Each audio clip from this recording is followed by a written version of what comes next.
Hanya tinggal hitungan hari, Majelis Hakim akan mengetuk palu vonis bagi terdakwa pembunuhan berencana Brigadir Yosua.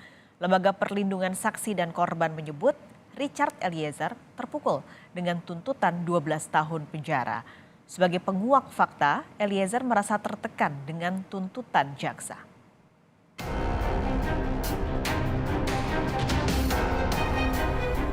Banyak yang salah jalan, tapi merasa tenang karena banyak teman yang sama-sama salah. Beranilah menjadi benar meskipun sendirian. Richard Eliezer kini hanya bisa pasrah menanti putusan sang pengadil. Ia merasa berjuang seorang diri mencari keadilan. Kejujurannya sebagai penguak fakta pembunuhan Yosua tak dibalas tuntutan sebanding dari jaksa. Bahkan, tuntutan terhadap Eliezer lebih besar dari 3 terdakwa lain. Jaksa sendiri mengakui keterangan Eliezer lah yang membantu membuka tabir pembunuhan di Duren 3 nomor 46 pada 8 Juli 2022. Terdakwa Ferdi Sambo melakukan persiapan perencanaan sejak di rumah Saguling 3 hingga pelaksanaan eksekusi di rumah Duren 346. Keterangan tersebut merupakan keterangan yang diperoleh dari saksi Richard Eliezer Budiang Lumiu yang membuat terang peristiwa pembunuhan kepada korban Nofriansah Yosua Huta Barat. Tuntutan jaksa pada Eliezer membuat publik geram. Tak terkecuali Lembaga Perlindungan Saksi dan Korban atau LPSK yang menjamin keselamatan Eliezer sebagai justice collaborator. Meski siap dengan segala keputusan majelis hakim, LPSK berharap peran justice collaborator dapat berdampak baik dalam sistem peradilan pidana di tanah air.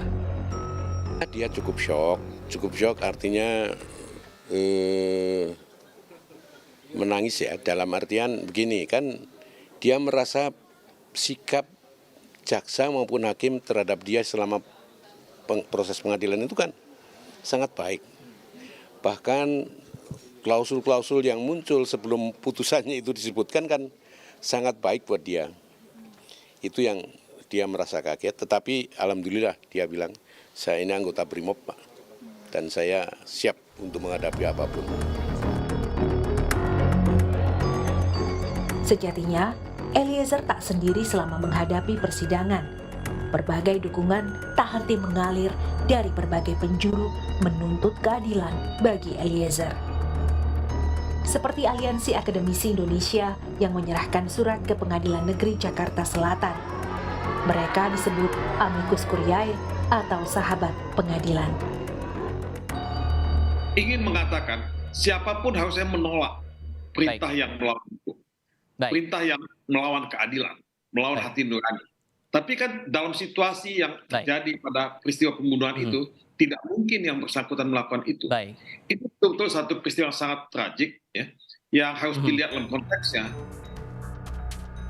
Amicus curiae diartikan sebagai pihak yang merasa berkepentingan terhadap sebuah perkara sehingga memberikan pendapat hukumnya kepada pengadilan. Akan tetapi, keterlibatan pihak yang merasa berkepentingan ini hanya sebatas memberikan opini dan bukan melakukan perlawanan ataupun memaksa hakim. Dasar hukum amicus curiae adalah Undang-Undang Nomor 48 Tahun 2009 tentang Kekuasaan Kehakiman. Pasal 5 ayat 1 berbunyi, hakim dan hakim konstitusi wajib menggali, mengikuti dan memahami nilai-nilai hukum dan rasa keadilan yang hidup dalam masyarakat. Jelang vonis, harapan diungkapkan orang tua Eliezer yang hadir dalam pembelaan terakhir sang putra. Ia meminta majelis hakim memberikan hukuman ringan buat Eliezer. Karena sudah selesai dan masih ada satu persidangan yaitu putusan. Jadi kami akan tetap menunggu dengan sabar dan mengharapkan dari majelis hakim bisa memberikan putusan yang ringan seringan-ringannya buat Icat. Jika Tuhan berkenan, pasti semua terjadi. Pekan depan, drama pembunuhan berencana Yosua Huta Barat segera berakhir. Publik bisa menilai bagaimana Wahyu Iman Santoso, Morgan Simanjuntak, dan Alimin Ribut Siono menjatuhkan vonis buat kelima terdakwa pembunuhan berencana. Khususnya buat Eliezer, sang pengungkap tabir kejahatan di Duren 3 nomor 46. Tim Liputan Kompas TV.